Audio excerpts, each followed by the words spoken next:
Hello everyone, today in Sangi's Cookery we're going to see how to make a kara boondi snack. Kara boondi is a snack which is made up of chickpea flour along with some spices and finally seasoned with some cashew nuts and groundnuts and curry leaves. So let's quickly see how to prepare this kara boondi. For making the kara boondi, we'll be taking around 1 cup of besan. For 1 cup of besan, I'm taking 1 tablespoon of rice flour, and I've soaked around a small turkeyberry size hing in water, the solid hing. Otherwise you can even add the hing powder, chilli powder 3/4 teaspoon, salt as per requirement, half a teaspoon of turmeric powder, and finally we'll be garnishing with curry leaves and handful of cashew nuts, handful of groundnuts.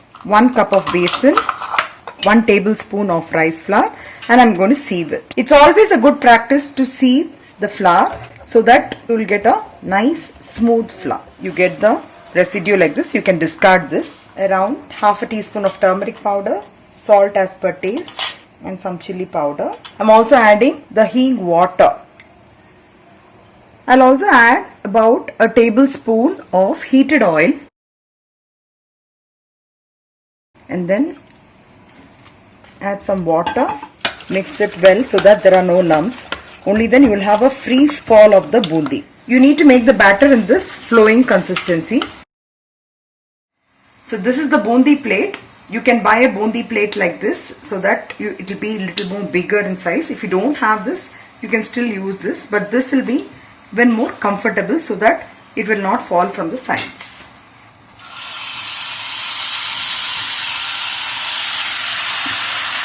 Just like this. The remaining batter can be poured here. Just leave it for about a minute or so. You will get nice round boondis. Fry the boondis until the sound of the oil subsides. After every time you make the boondi, you need to wash this and clean it with a towel. Because if you're going to use the same thing, what will happen? The boondi will not fall properly. Tap it with your hand or with the help of a spoon. Nice brown, light brown in color, you can take it off. We're going to add some groundnuts and cashew nuts in the oil. So once it is fried, you can take it out and quickly add in the boondi.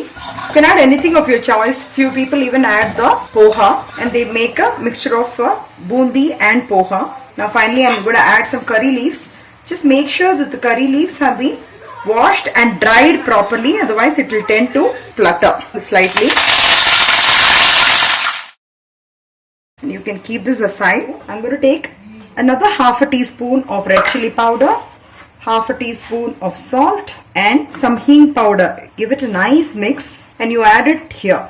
So it has to be added when it is hot. Only then it will get absorbed properly. So now you can see that the boondi is really hot, and I'm just going to give it a nice mix. You can even mix it with hands. And finally the curry leaves which has been fried, you can just simply crush with your hands and add it. So we saw how we can make the kara boondi at home itself. So next time, please do not go out and buy from any hot chip store, because we don't know what type of oil they use and how many times they're going to reuse the oil. You can quickly make it at home. Even if you don't want to make it in a large quantity, even if you want to make it for a small portion. For example, today you're making bise bhath and you just wanted to garnish with. So just take a handful of chickpea flour and just make this kara boondi, and it is a delicious snack for evening time as well. So I hope you'll all enjoy this kara boondi recipe with your friends and relatives. And if you like this recipe, kindly do not forget to like, share and subscribe to my channel. Have a great day.